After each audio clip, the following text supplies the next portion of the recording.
Attention Outlook। Satnam Shri Waheguru ji. Comment section ਦੇ ਵਿੱਚ Waheguru type ਕਰਕੇ ਫਤਿਹ ਕਬੂਲ ਕਰੋ ਜੀ। ਵਾਹਿਗੁਰੂ ਜੀ ਕਾ ਖਾਲਸਾ, ਵਾਹਿਗੁਰੂ ਜੀ ਕੀ ਫਤਿਹ। ਗੁਰੂ ਸਾਹਿਬ ਦੀਆਂ ਚੋਣਵੀਆਂ ਸਿੱਖਿਆਵਾਂ ਨੂੰ ਸਮਝਾਉਣ ਦੇ ਲਈ ਅਸੀਂ ਆਪਣੇ ਚੈਨਲ 'ਤੇ ਮੌਜੂਦ ਗੁਰੂ ਗਿਆਨ ਪਲੇਲਿਸਟ ਦੇ ਵਿੱਚ ਕਈ ਸਾਰੀਆਂ ਵੀਡੀਓਜ਼ ਪਾਈਆਂ ਹੋਈਆਂ ਹਨ। ਤੁਹਾਡੇ ਕਈ ਸਾਰੇ ਸਵਾਲਾਂ ਦੇ ਜਵਾਬ ਇਹਨਾਂ ਵੀਡੀਓਜ਼ ਵਿੱਚੋਂ ਮਿਲ ਜਾਣਗੇ। ਸੋ ਆਪਣੇ ਸਵਾਲਾਂ ਦੀ ਨਿਵਰਤੀ ਦੇ ਲਈ ਤੁਸੀਂ ਇਹਨਾਂ ਵੀਡੀਓਜ਼ ਨੂੰ ਵੇਖ ਸਕਦੇ ਹੋ। ਗੌੜੀ ਮਹਿਲਾ ਪੰਜਵਾਂ। ਮੋਹਨ ਤੇਰੇ ਉੱਚੇ ਮੰਦਰ ਮਹਿਲ ਅਪਾਰਾ, ਮੋਹਨ ਤੇਰੇ ਸੋਹਨ ਦੁਆਰ ਜੀਓ ਸੰਤ ਧਰਮਸ਼ਾਲਾ। ਹੇ ਮਨ ਨੂੰ ਮੋਹ ਲੈਣ ਵਾਲੇ ਪ੍ਰਮਾਤਮਾ, ਤੇਰੇ ਮੰਦਰ ਬੜੇ ਉੱਚੇ ਨੇ, ਤੇਰੇ ਮਹਿਲ ਬੜੇ ਅਪਾਰ ਨੇ। ਤੇਰੇ ਮਹਿਲਾਂ ਦਾ ਉਰਲਾ ਪਰਲਾ ਬੰਨਾ ਨਹੀਂ ਲੱਭਿਆ ਜਾ ਸਕਦਾ। ਹੇ ਮਨ ਨੂੰ ਮੋਹ ਲੈਣ ਵਾਲੇ ਪ੍ਰਭੂ, ਤੇਰੇ ਦਰ 'ਤੇ, ਤੇਰੇ ਧਰਮ ਅਸਥਾਨਾਂ 'ਤੇ ਤੇਰੇ ਸੇਵਕ ਸੰਤ ਜਨ ਇਕੱਤਰ ਹੁੰਦੇ ਨੇ ਤੇ ਬੜੇ ਸੋਹਣੇ ਲੱਗਦੇ ਨੇ। ਧਰਮਸ਼ਾਲ ਅਪਾਰ ਦਇਆਰ ਠਾਕੁਰ, ਸਦਾ ਕੀਰਤਨ ਗਾਵਹਿ। ਹੇ ਬੇਅੰਤ ਪ੍ਰਮਾਤਮਾ, ਹੇ ਦਇਆਲ ਪ੍ਰਭੂ, ਹੇ ਠਾਕੁਰ, ਹੇ ਮਾਲਕ, ਤੇਰੇ ਧਰਮ ਅਸਥਾਨਾਂ 'ਚ ਤੇਰੇ ਸੰਤ ਜਨ ਸਦਾ ਹੀ ਤੇਰਾ ਕੀਰਤਨ ਗਾਉਂਦੇ ਰਹਿੰਦੇ ਨੇ। ਤੇ ਸਿਰਫ ਧਰਮ ਅਸਥਾਨਾਂ 'ਤੇ ਹੀ ਨਹੀਂ, ਜਹ ਸਾਧ ਸੰਤ ਇਕੱਤਰ ਹੋਵੈ ਤਹਾਂ ਤੁਝੈ ਧਿਆਵਹਿ। ਤੇਰੇ ਸੰਤ ਜਨ ਜਿੱਥੇ ਵੀ ਇਕੱਤਰ ਹੁੰਦੇ ਨੇ ਉੱਥੇ ਹੀ ਤੇਰਾ ਨਾਮ ਹੀ ਧਿਆਉਂਦੇ ਨੇ। ਕਰ ਦਇਆ ਮਇਆ ਦਇਆਲ ਸੁਆਮੀ, ਹੋ ਦੀਨ ਕਿਰਪਾਰਾ। ਹੇ ਪ੍ਰਮਾਤਮਾ, ਤੂੰ ਦਇਆ ਕਰਕੇ, ਤਰਸ ਕਰਕੇ ਗਰੀਬਾਂ ਅਨਾਥਾਂ 'ਤੇ ਕਿਰਪਾਲ ਹੁੰਦਾ ਹੈ। ਮਇਆ ਤੋਂ ਭਾਵ ਤਰਸ। ਬਿਨਵੰਤ ਨਾਨਕ ਦਰਸ ਪਿਆਸੇ, ਮਿਲ ਦਰਸ਼ਨ ਸੁਖ ਸਾਰਾ। ਨਾਨਕ ਬੇਨਤੀ ਕਰਦਾ ਹੈ ਕਿ ਤੇਰੇ ਦਰਸ਼ਨਾਂ ਦੇ ਪਿਆਸੇ ਸੰਤ ਜਨ ਤੈਨੂੰ ਮਿਲ ਕੇ ਤੇਰੇ ਦਰਸ਼ਨ ਦਾ ਸਾਰਾ ਹੀ ਸੁੱਖ ਮਾਣ ਲੈਂਦੇ ਹਨ। ਮੋਹਨ ਤੇਰੇ ਬਚਨ ਅਨੂਪ, ਚਾਲ ਨਿਰਾਲੀ। ਅਨੂਪ ਤੋਂ ਭਾਵ ਸੋਹਣੇ। ਹੇ ਮੋਹਨ ਪ੍ਰਭੂ, ਤੇਰੀ ਸਿਫਤ ਸਲਾਹ ਦੇ ਬਚਨ ਬੜੇ ਹੀ ਸੋਹਣੇ ਲੱਗਦੇ ਨੇ। ਤੇਰੀ ਚਾਲ ਪੂਰੇ ਜਗਤ ਤੋਂ ਨਿਰਾਲੀ ਹੈ। ਮੋਹਨ ਤੂੰ ਮਾਨੈ ਏਕ ਜੀ ਅਵਰ ਸਭ ਰਾਲੀ।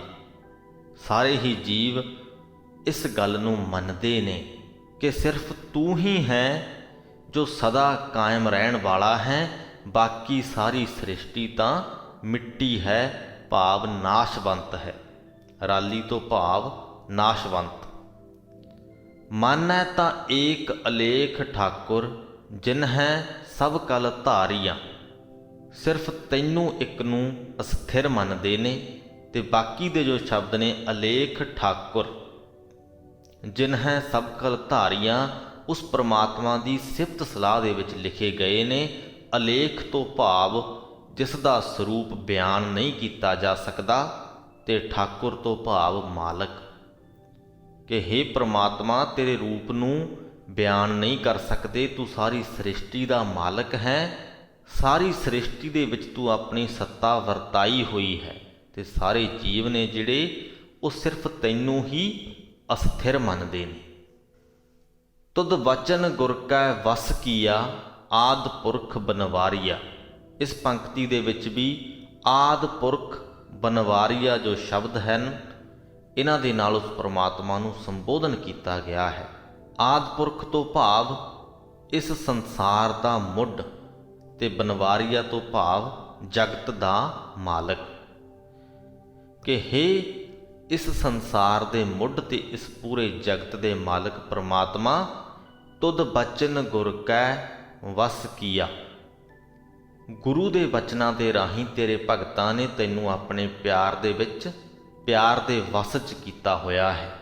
ਭਾਵ ਕਿ ਤੇਰੇ ਭਗਤ ਤੈਨੂੰ ਪਿਆਰ ਕਰਦੇ ਨੇ ਤੇ ਤੂੰ ਉਹਨਾਂ ਦਾ ਸਾਥ ਦਿੰਦਾ ਹੈ। ਜਿਹੜੇ ਤੈਨੂੰ ਪਿਆਰ ਕਰਦੇ ਨੇ ਉਹਨਾਂ ਦਾ ਸਾਥ ਦਿੱਤੇ ਬਿਨਾਂ ਤੂੰ ਨਹੀਂ ਰਹਿ ਸਕਦਾ। ਵੀਡੀਓ ਦੇ ਅਖੀਰ ਵੱਲ ਨੂੰ ਆਪਾਂ ਇਸ ਗੱਲ ਨੂੰ ਥੋੜ੍ਹਾ ਹੋਰ ਸਮਝਣ ਦੀ ਕੋਸ਼ਿਸ਼ ਕਰਾਂਗੇ। ਫਿਲਹਾਲ ਦੇ ਲਈ ਆਪਾਂ ਅੱਗੇ ਦੀ ਬਾਣੀ ਪੜ੍ਹਦੇ ਹਾਂ। ਤੂੰ ਆਪ ਚੱਲਿਆ ਆਪ ਰਹਿਆ ਆਪ ਸਭ ਕਲ ਧਾਰੀਆਂ। ਕਿਉਂਕਿ ਤੂੰ ਸਾਰੇ ਹੀ ਜੀਵਾਂ ਦੇ ਵਿੱਚ ਮੌਜੂਦ ਹੈ, ਇਸ ਲਈ ਤੂੰ ਸਾਰੇ ਜੀਵਾਂ ਦੇ ਨਾਲ ਚੱਲ ਵੀ ਰਿਹਾ ਹੈ।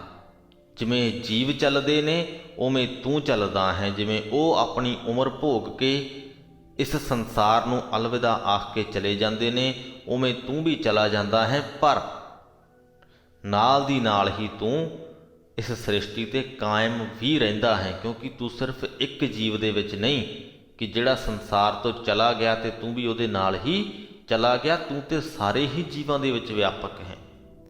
ਜੇਕਰ ਇੱਕ ਜੀਵ ਇਸ ਸੰਸਾਰ ਨੂੰ ਛੱਡ ਕੇ ਚਲਾ ਵੀ ਜਾਂਦਾ ਹੈ, ਤੂੰ ਤੇ ਫਿਰ ਵੀ ਇੱਥੇ ਹੀ ਕਾਇਮ ਰਹਿੰਦਾ ਹੈ।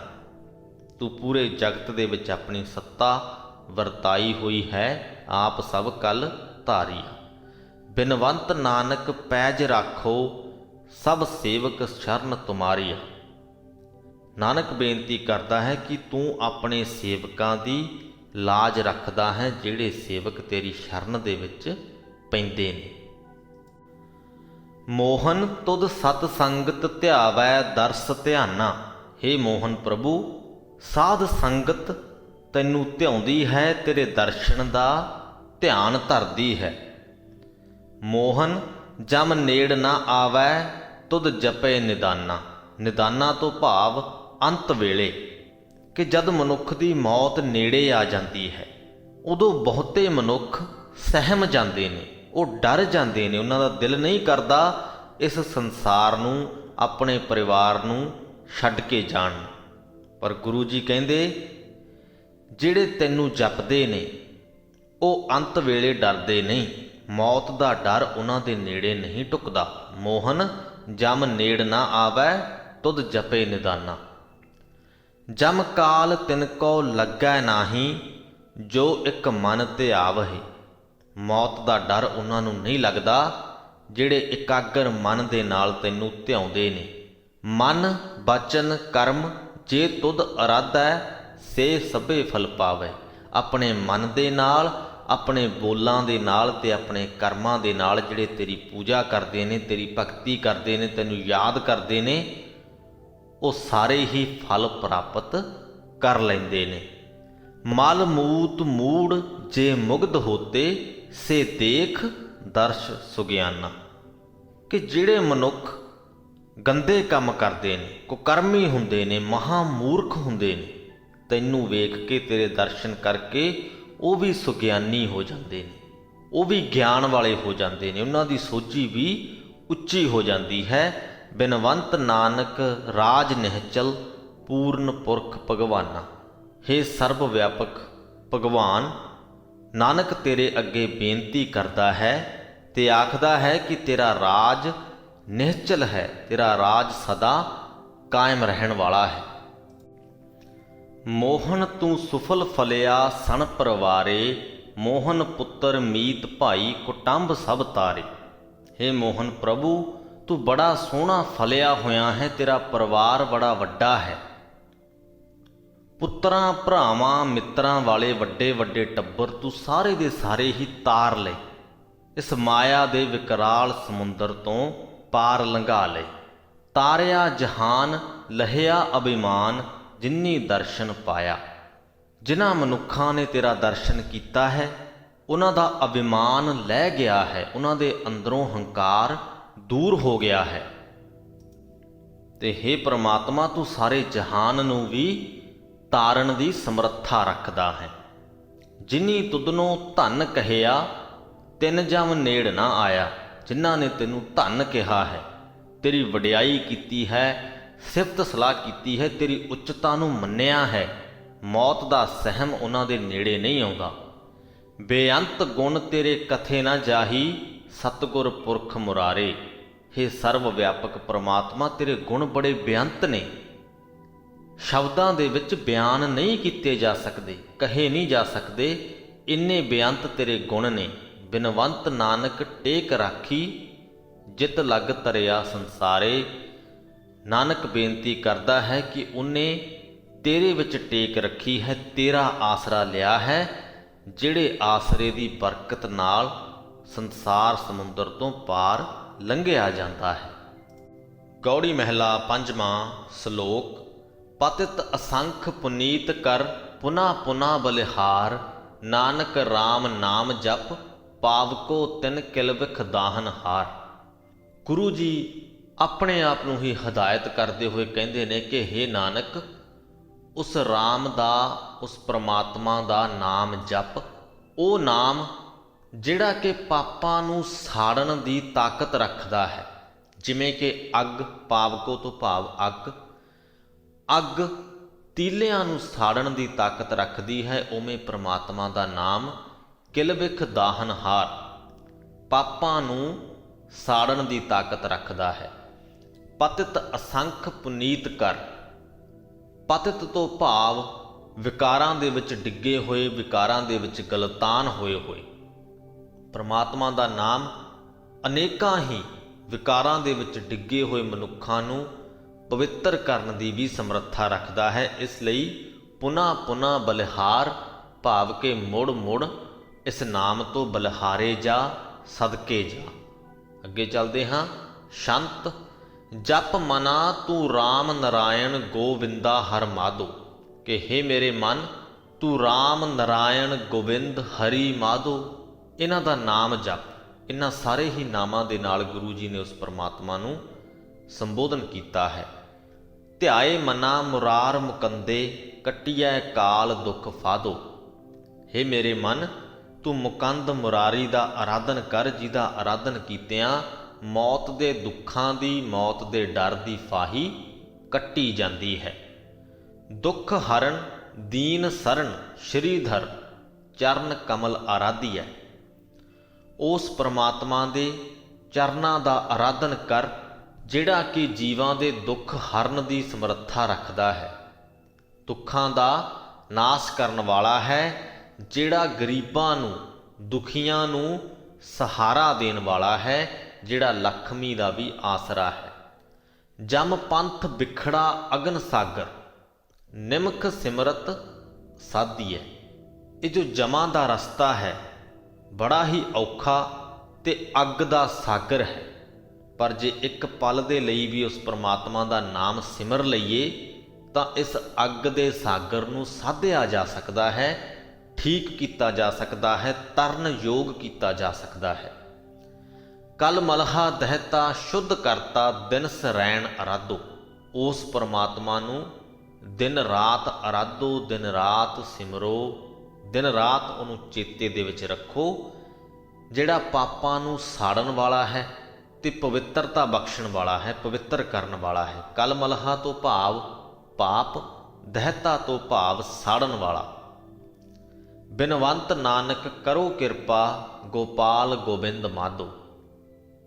ਨਾਨਕ ਬੇਨਤੀ ਕਰਦਾ ਹੈ ਕਿ ਹੇ ਗੋਪਾਲ, ਹੇ ਗੋਬਿੰਦ, ਹੇ ਮਾਧੋ, ਮੇਰੇ ਤੇ ਮਿਹਰ ਕਰ, ਮੈਨੂੰ ਸੋਝੀ ਦੇ ਕਿ ਮੈਂ ਤੇਰਾ ਨਾਮ ਸਿਮਰਦਾ ਰਹਾ। ਸਿਮਰ ਮਨਾ ਦਾ ਮੋਦਰ ਦੁਖ ਹਰ, ਭੈ ਭੰਜਨ ਹਰ ਰਾਇਆ, ਸ਼੍ਰੀ ਰੰਗੋ ਦਇਆਲ ਮਨੋਹਰ, ਭਗਤ ਵਸ਼ਲ ਬਿਰਦਾਇਆ। ਇਹਨਾਂ ਦੋਨਾਂ ਪੰਕਤੀਆਂ ਦੇ ਵਿੱਚ ਕਈ ਸਾਰੇ ਸ਼ਬਦ ਨੇ ਜਿਨ੍ਹਾਂ ਦੇ ਨਾਲ ਗੁਰੂ ਜੀ ਨੇ ਉਸ ਪਰਮਾਤਮਾ ਨੂੰ ਸੰਬੋਧਨ ਕੀਤਾ ਹੈ। ਆਪਣੇ ਮਨ ਨੂੰ ਹਦਾਇਤ ਕਰਦੇ ਹੋਏ ਕਹਿੰਦੇ ਨੇ ਕਿ ਹੇ ਮੇਰੇ ਮਨ, ਉਸ ਦਮੋਦਰ, ਦੁੱਖਾਂ ਨੂੰ ਹਰਨ ਵਾਲੇ, ਭੈ ਦਾ ਨਾਸ਼ ਕਰਨ ਵਾਲੇ ਹਰ ਰਾਏ ਪਰਮਾਤਮਾ ਨੂੰ ਸਿਮਰ, ਜਿਹੜਾ ਲਖਮੀ ਦਾ ਖਸਮ ਵੀ ਹੈ, ਦਇਆ ਦਾ ਸੋਮਾ ਵੀ ਹੈ, ਮਨ ਨੂੰ ਮੋਹ ਲੈਣ ਵਾਲਾ ਵੀ ਹੈ। ਆਪਣੀ ਭਗਤੀ ਕਰਨ ਵਾਲਿਆਂ ਦੇ ਨਾਲ ਪਿਆਰ ਕਰਨਾ ਉਹਦਾ ਮੁੱਢ ਕਦੀਮ ਦਾ ਸੁਭਾਅ ਹੈ। ਬਿਰਦਾਇਆ ਤੋਂ ਭਾਵ ਮੁੱਢ ਕਦੀਮ ਦਾ ਸੁਭਾਅ, ਤੇ ਭਗਤ ਵਸ਼ਲ ਤੋਂ ਭਾਵ ਆਪਣੇ ਭਗਤਾਂ ਦੇ ਨਾਲ ਪਿਆਰ ਕਰਨਾ। ਭਗਤ ਵਸ਼ਲ ਪੁਰਖ ਪੂਰਨ, ਮਨਹਿ ਚਿੰਦਿਆ ਪਾਈਐ।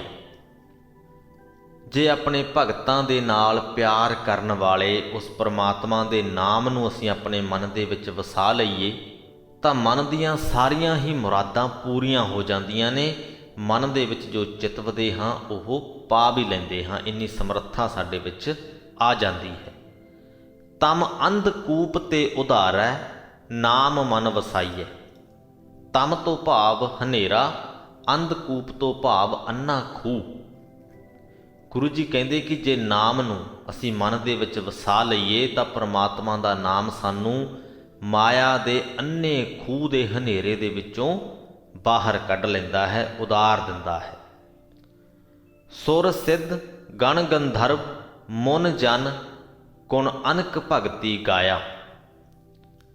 ਅਨੇਕਾਂ ਹੀ ਦੇਵਤੇ ਕਰਾਮਾਤੀ ਯੋਗੀ, ਸ਼ਿਵ ਜੀ ਦੇ ਦਾਸ, ਦੇਵਤਿਆਂ ਦੇ ਗਵਈਏ, ਰਿਸ਼ੀ ਲੋਕ ਤੇ ਅਨੇਕਾਂ ਹੀ ਭਗਤ ਉਸ ਪ੍ਰਮਾਤਮਾ ਦੀ ਭਗਤੀ ਕਰਦੇ ਆਏ ਨੇ, ਉਹਦਾ ਗੁਣਗਾਨ ਕਰਦੇ ਆਏ ਨੇ, ਪ੍ਰਮਾਤਮਾ ਦੀ ਸਿਫਤ ਸਲਾਹ ਕਰਦੇ ਆਏ ਨੇ।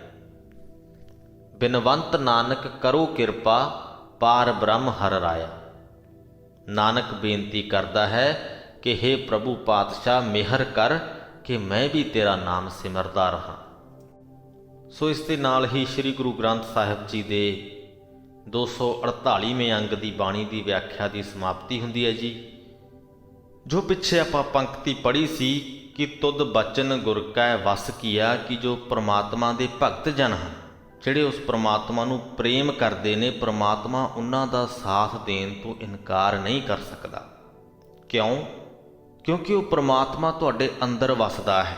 ਪਿਛਲੀ ਵੀਡੀਓ ਦੇ ਵਿੱਚ ਅਸੀਂ ਤੁਹਾਨੂੰ ਇੱਕ ਪ੍ਰਮਾਣ ਦਿੱਤਾ ਸੀ ਕਿ ਕਿਸ ਪ੍ਰਕਾਰ ਉਹ ਪ੍ਰਮਾਤਮਾ ਤੁਹਾਡੇ ਅੰਦਰ ਵਸ ਰਿਹਾ ਹੈ। ਉਹ ਪ੍ਰਮਾਤਮਾ ਜਿਹਦੇ ਤੋਂ ਤੁਸੀਂ ਕੁਝ ਵੀ ਲੁਕੋ ਨਹੀਂ ਸਕਦੇ। ਉਹ ਜੋ ਸ਼ਕਤੀ ਤੁਹਾਡੇ ਅੰਦਰ ਵਸ ਰਹੀ ਹੈ, ਜਦੋਂ ਤੁਸੀਂ ਉਹਨੂੰ ਮੰਨ ਲੈਂਦੇ ਹੋ, ਉਦੋਂ ਉਹ ਤੁਹਾਡਾ ਸਾਥ ਦਿੱਤੇ ਬਿਨਾਂ ਰਹਿ ਨਹੀਂ ਸਕਦੀ। ਤੇ ਜਦੋਂ ਤੱਕ ਤੁਸੀਂ ਉਹਨੂੰ ਇਗਨੋਰ ਕਰੀ ਰੱਖਦੇ ਹੋ, ਉਦੋਂ ਤੱਕ ਤੁਹਾਡੇ ਤੇ ਉਹਦੇ ਵਿੱਚ ਇੱਕ ਦਵੈਤ ਪਈ ਰਹਿੰਦੀ ਹੈ। ਤੁਸੀਂ ਕੁਝ ਹੋਰ ਕਰਨਾ ਚਾਹੁੰਦੇ ਹੋ, ਉਹ ਤੁਹਾਨੂੰ ਸਹੀ ਕਾਰਜ ਕਰਨ ਦੇ ਲਈ ਪ੍ਰੇਰਿਤ ਕਰਦਾ ਰਹਿੰਦਾ ਹੈ ਤੇ ਆਪਸ ਦੇ ਵਿੱਚ ਉਲਝਣ ਪਈ ਰਹਿੰਦੀ ਹੈ, ਮਨ ਦੁਚਿੱਤੀ ਦੇ ਵਿੱਚ ਪਿਆ ਰਹਿੰਦਾ ਹੈ। ਤੇ ਜਦੋਂ ਤੁਸੀਂ ਉਹਦੀ ਹੋਂਦ ਨੂੰ ਮੰਨ ਲਓ, ਉਹਨੂੰ ਐਕਸੈਪਟ ਕਰ ਲਵੋ, ਕਬੂਲ ਕਰ ਲਵੋ, ਉਹਦੇ ਨਾਲ ਪ੍ਰੇਮ ਪਾ ਲਵੋ, ਤਾਂ ਉਹ ਦੁਚਿੱਤੀ ਖਤਮ ਹੋ ਜਾਂਦੀ ਹੈ। ਤੁਹਾਡਾ ਤੇ ਉਹਦਾ ਝਗੜਾ ਖਤਮ ਹੋ ਜਾਂਦਾ ਹੈ ਤੇ ਫਿਰ ਉਹ ਤੁਹਾਡਾ ਸਾਥ ਦੇਗਾ ਹੀ ਦੇਗਾ, ਕਿਉਂਕਿ ਤੁਸੀਂ ਇੰਨੇ ਸਮਝਦਾਰ ਹੋ ਜਾਓਗੇ ਕਿ ਆਪਣੇ ਜੀਵਨ ਨੂੰ ਉਹਦੇ ਨਿਯਮਾਂ ਅਨੁਸਾਰ ਚਲਾਓਗੇ। ਸੋ ਉਮੀਦ ਕਰਦੇ ਹਾਂ ਕਿ ਇਹ ਗੱਲਾਂ ਤੁਹਾਡੇ ਸਮਝ ਦੇ ਵਿੱਚ ਆ ਗਈਆਂ ਹੋਣਗੀਆਂ ਤੇ ਤੁਸੀਂ ਇਹਨਾਂ ਗੱਲਾਂ ਨੂੰ ਆਪਣੀ ਜ਼ਿੰਦਗੀ ਦੇ ਵਿੱਚ ਲਾਗੂ ਵੀ ਕਰੋਗੇ। ਇਸੇ ਸੰਦੇਸ਼ ਤੇ ਹੀ ਅੱਜ ਦੀ ਵੀਡੀਓ ਦੀ ਸਮਾਪਤੀ ਕਰਦੇ ਹਾਂ ਜੀ। ਬੁਲਾਓ ਫਤਿਹ।